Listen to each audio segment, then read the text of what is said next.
এখন এমন এক সময় আপনি আমার ইন্টারভিউ নিচ্ছেন যে সময়ে কেউ কারো কথা শুনতে রাজি না। আপনি হয় বলবেন ইয়েস অথবা নো। এখন যারা কোটার জন্য আন্দোলন করতেছিল, যারা সংস্কার করতেছিল, তারা নিজেরা যৌক্তিক একটা আন্দোলন, এই ব্যাপারে আমার কোনো সমস্যা নেই, আমি এদের পক্ষে। এবং আমি বলছিলাম যে ইন্টারভিউতে যে আমি এদের পক্ষে মামলায় থাকবো। তো কোটা তো হয়ে গেল, তারপর হচ্ছে কি দেখেন একটার পর একটা, এরপরে এদের কি আসতে পারতো, এরা আসবে যে বিচার চাইতে পারে, যারা আহত হয়েছে নিহত হয়েছে এদের জন্য বিচার চাইবে। কিন্তু এখন খেয়াল করে দেখেন তিনটা জিনিসের উপর আন্দোলন এসে ঠেকে গেছে। আমি এদের কোটা সংস্কারের জন্য আমি একমত, আমি এদের সাথে আছি। কোটা সংস্কার করতে গিয়ে, এই আন্দোলন করতে গিয়ে যারা নিহত হয়েছে এদের জন্য বিচারের প্রক্রিয়ায় আমি যাইতে রাজি।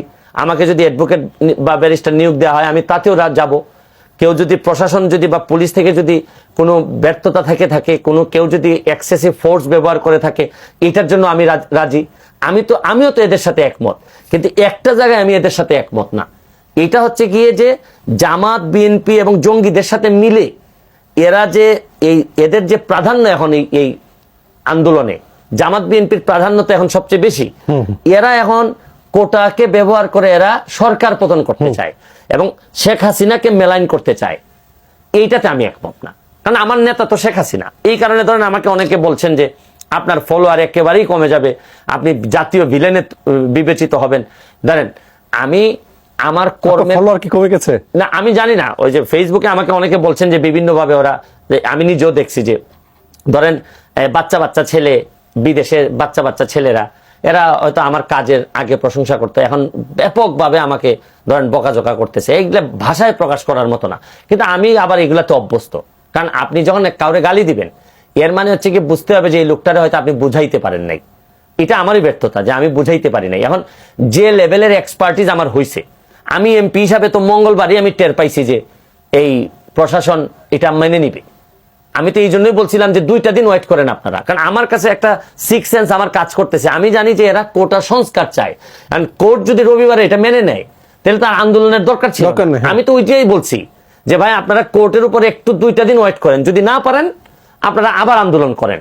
কিন্তু ওই সময় তো চলে আসছে অন্য পার্টি, ছাত্রদের কোনো দোষ নাই, ছাত্ররা তো এখানে তো ওইভাবে নেতৃত্ব কেউ দিচ্ছে না।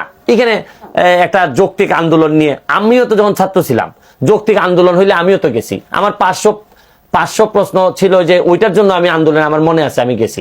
এখানে ছাত্রদের কোনো বিষয় না। এবং যারা মারা গেছে তারাও কিন্তু ইনোসেন্ট ভিকটিম, তাদের কোনো দোষ ছিল না। কারণ পুলিশের যদি জিজ্ঞেস করেন, পুলিশ হয়তো বলবে যে আমরা যান বাঁচাইতে গিয়া সেলফ। এখন এগুলো তো দেখার প্রশ্ন যে আমি সেলফ ডিফেন্সে করছি কিনা, এইটাই তো কমিশন হয়েছে এখানে।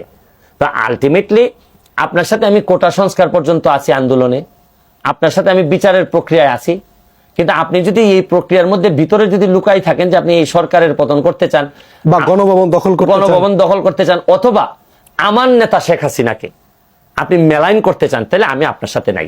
আমার নেতা শেখ হাসিনা, এই কারণে আপনি আমাকে যত ইচ্ছা আপনি আমাকে ধুলাই করতে পারেন, আপনি আমার আনফলো করে আপনি আমাকে জাতীয় বেঈমান হিসাবে ঘোষণা করতে পারেন।